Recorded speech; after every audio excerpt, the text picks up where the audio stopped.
Most people don't kill their plants on purpose. But if you've ever watched a perfectly healthy pothos or monstera slowly turn yellow, droop, and die for no obvious reason, then you know how frustrating it feels. It usually starts with a sense of optimism. You bring home a plant that looks perfect. You find a nice spot, you water it regularly, and observe its progress. But then, growth stops. The leaves start browning. This triggers a panic where you start guessing at solutions. Does it need more water? Less light? Should you buy a new fertilizer? Because the feedback from a plant is slow, every frantic adjustment you make to try and save it often accelerates the decline.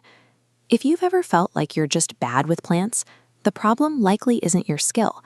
It's the conventional advice you've been following. The most effective survival tactics aren't in gardening books.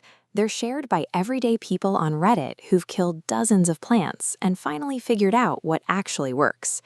The first critical error happens early, establishing a strict calendar-based watering schedule.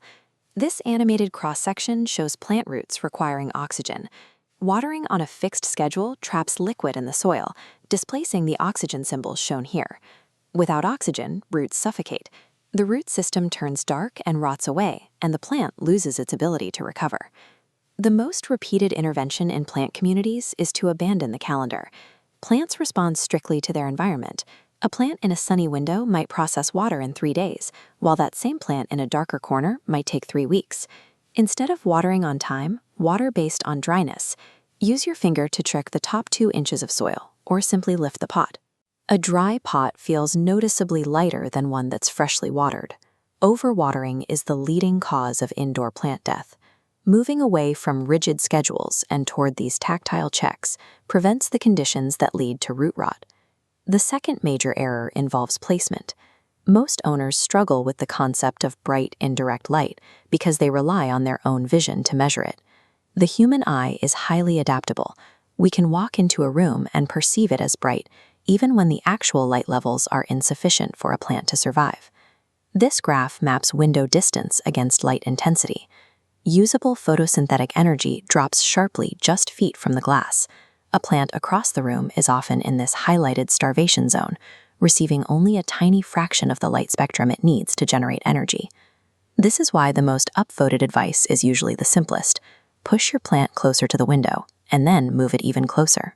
Adequate light is the plant's primary defense. It powers the biological processes that allow a plant to process water and repair its own tissue after a period of stress. Sufficient light ensures the plant has the fuel it needs to function. When light levels are correct, a plant is much more resilient to minor fluctuations in humidity or watering. Despite your best efforts, a leaf will eventually turn yellow. This usually triggers a panicked urge to repot, fertilize, or move the plant again. But plants are sensitive to environmental shifts. Moving a plant from a climate-controlled greenhouse to the airflow and humidity of a standard living room is a massive shock. This timeline compares an owner's intervention against the plant's physical response. There's a significant delay. Changes might not show results for weeks. This delay tricks beginners. They layer on more changes, creating a cluster of stressors that the plant cannot adapt to quickly enough. Dropping a few leaves is often a sign of a plant adapting to its new space, not a sign of death. In these moments, environmental stability is more important than achieving perfection. By leaving a plant alone in a decent spot, you provide the time it needs to acclimatize and stabilize its internal systems. Even experienced plant owners eventually lose a plant. It is an unavoidable part of the process.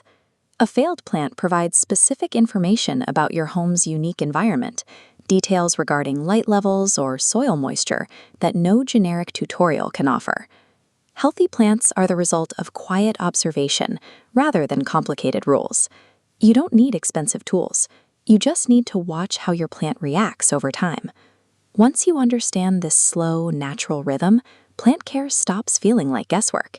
It becomes a predictable and intuitive practice.